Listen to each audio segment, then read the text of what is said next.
La yu'minu ahadukum, kamu tidak beriman, hatta yuhibba li akhi, sampai kau sayang kepada saudaramu yang ada di pedalaman, yang ada di hutan, yang ada di laut. Hatta yuhibba li akhi, sampai kau sayang kepada saudaramu ma yuhibbu li nafsi, sama seperti sayang pada diri sendiri. Allah cuma minta kita membalas nikmatnya itu dua. Fasholli li rabbika wanhar, ibadah badan. Bawa keliling Ka'bah, ibadah badan. Sa'i Safa Marwah, ibadah badan. Jihad berdarah-darah, ibadah badan. Melontar jumrah di Mina, ibadah badan. Wukuf di padang Arafah, ibadah badan. Membaca Quran, ibadah badan.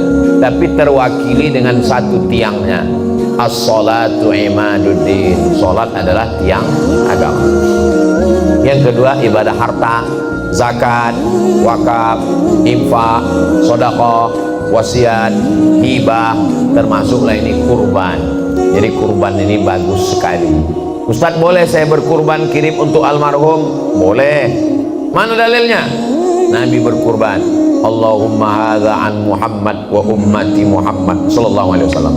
Aku berkurban untuk Nabi Muhammad, untukku dan untuk umatnya waktu itu sudah ada yang meninggal, sampai Allahumma hadza an Muhammad wa ali Muhammad. Ini aku berkurban untuk diriku dan untuk keluargaku, sampai.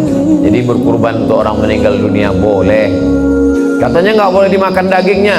Nggak boleh dimakan dagingnya kalau nazar. Saya berkurban kalau anak saya lulus PNS, saya berkurban untuk fakir miskin semua. Itu nggak boleh dimakan dagingnya, karena memang untuk fakir miskin semua, nggak boleh diambil. Jadi kalau datang panitia memberikan 2 kupon, ini kupon bapak sebagai peserta, ini kupon bapak sebagai masyarakat. Ambil 1 kupon saja. Saya ambil yang sebagai masyarakat, yang sebagai peserta saya nggak ambil, karena itu kemarin kurban nazar saya semuanya untuk fakir miskin. Bahkan banyak juga di masyarakat nggak mau ngambil kupon sama sekali. Pak, ini kupon, saya nggak mau ngambil kupon, antarkan aja dagingnya.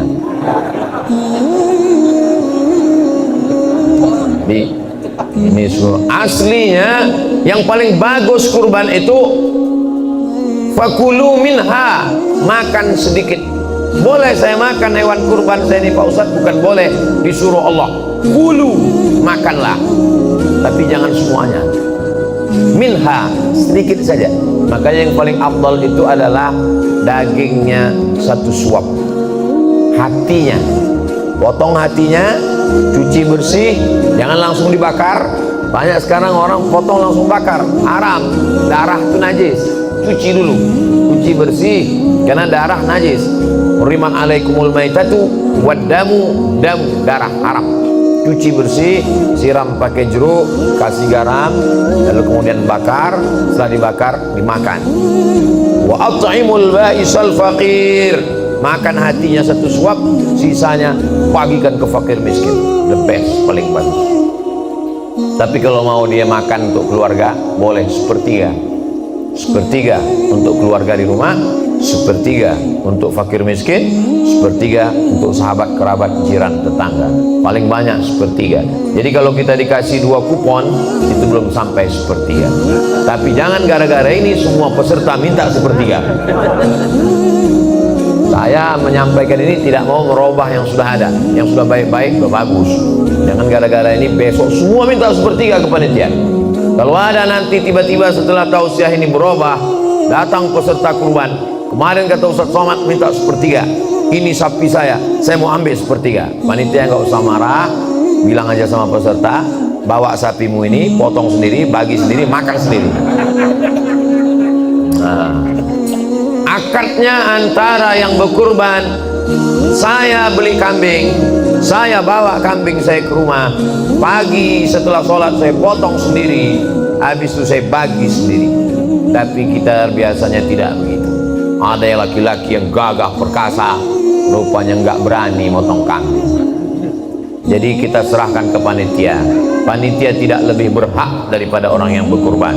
Dan orang berkurban pula bukanlah rakyat jelata seperti hubungannya dengan raja-raja. Jadi kita masing-masing mengerti posisi kita. Saya bayarkan 3,5 juta untuk kurban saya tunai. Saya terima, kata panitia, sah.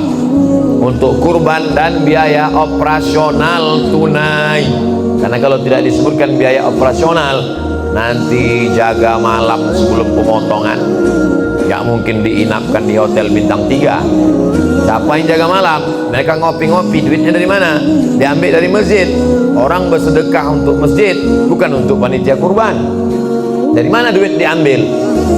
Uang survei, uang membawa dari kampung ke kota, itu semua diambil dari biaya operasional.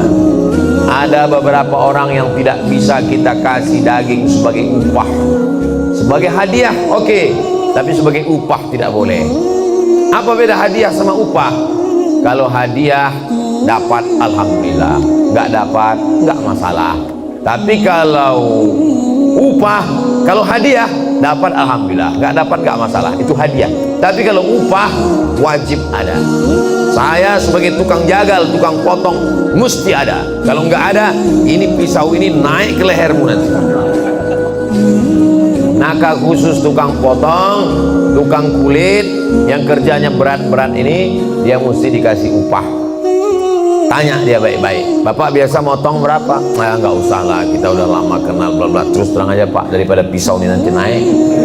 Nah, biasa saya 1 ekor 100 ribu. Nah, ini ada 10 ekor, berarti 1 juta. Bayar dia. Dari mana uang 1 juta? Dari biaya operasional, diambil dari situ. Jangan diberikan ini daging, karena daging tidak boleh sebagai upah, adapun sebagai hadiah. Kita akan diminta tanggung jawab. Adapun relawan, relawan itu artinya rela walaupun nggak dapat hewan. Dapat alhamdulillah, nggak dapat nggak ngamuk pulang ke rumah.